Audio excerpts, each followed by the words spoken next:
அவதூறு வழக்கில் திமுக முன்னாள் அமைச்சர் ஐ. பெரியசாமிக்கு உயர்நீதிமன்ற மதுரை கிளை இடைக்கால முன்ஜாமீன் வழங்கியுள்ளது. ஐ. பெரியசாமி தாக்கல் செய்த மனுவை விசாரித்த நீதிபதி கல்யாண சுந்தரம் இந்த உத்தரவை பிறப்பித்தார். நிலக்கோட்டையில் நடைபெற்ற திமுக கூட்டத்தில் போலீசாரை அவதூறாக பேசியதாகவும் வன்முறையை தூண்டும் விதமாக நடந்து கொண்டதாகவும் குற்றம் சாட்டி ஐ. பெரியசாமி மீது வழக்கு தொடரப்பட்டுள்ளது.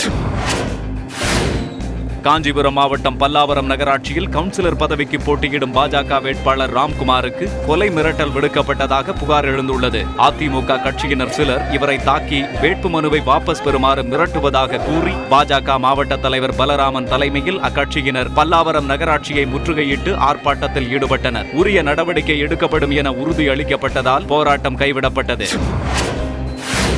கனமழை காரணமாக தனியார் இருசக்கர வாகன கடையின் சுவர் இடிந்து விழுந்ததில் கடைக்கு வெளியே நிறுத்தப்பட்டிருந்த 4 இருசக்கர வாகனங்கள் சேதமடைந்தன. இந்த சம்பவம் காஞ்சிபுரம் மாவட்டம் செங்கற்பட்டு பழைய பேருந்து நிலையம் அருகே நிகழ்ந்தது. இந்த விபத்தில் 8 மின்கம்பங்களும் உடைந்து விழுந்து சேதமடைந்தன. இந்த விபத்தில் எந்த உயிர் சேதமும் ஏற்படவில்லை. காஞ்சிபுரம் மாவட்டம் ஸ்ரீபெரும்புதூரில் அமைந்துள்ள சுங்கச்சாவடியில் போலியான ரசீதுகள் மூலம் அதிக கட்டணம் வசூலிப்பதாக லாரி உரிமையாளர்கள் குற்றம் சாட்டியுள்ளனர். சுங்கச்சாவடி ஊழியர்கள் மீது நடவடிக்கை எடுக்க கோரி தமிழ்நாடு லாரி உரிமையாளர்கள் சம்மேளனம் சார்பில் ஏராளமானோர் ஆர்ப்பாட்டத்தில் ஈடுபட்டனர்.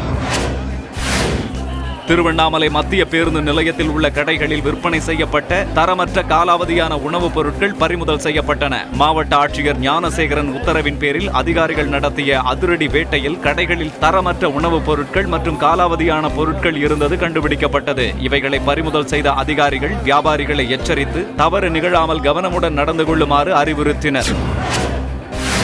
வேலூர் மாவட்டம் வாணியம்பாடியில் மத்திய பட்டு ஆராய்ச்சி விரிவாக்க மையம் மற்றும் தமிழ்நாடு அரசு பட்டு வளர்ச்சித்துறை சார்பில் மல்பரி சாகுபடியில் வறட்சி மேலாண்மை மற்றும் வெண்பட்டு உற்பத்தி என்ற தலைப்பில் கருத்தரங்கு நடைபெற்றது. கருத்தரங்கின் ஒரு பகுதியாக அமைக்கப்பட்டிருந்த கண்காட்சியில் பட்டு கலப்பினங்கள், பருவங்கள், பட்டு கூட்டினால் செய்யப்பட்ட அலங்கார பொருட்கள் காட்சிக்கு வைக்கப்பட்டிருந்தன. நாகை மாவட்டம் அக்கரைப்பேட்டையில் அமைந்துள்ள முத்துமாரியம்மன் கோயில் பூச்சொரிதல் விழா கோலாகலமாக துவங்கியது. 13 நாட்கள் நடைபெறும் இந்த விழாவின் துவக்க விழாவில் கீச்சாங்குப்பம் காளியம்மன் ஆலயத்தில் இருந்து முத்துமாரியம்மன் கோயில் வரை பக்தர்கள் பூத்தட்டு ஏந்தி ஊர்வலமாக வந்தனர்.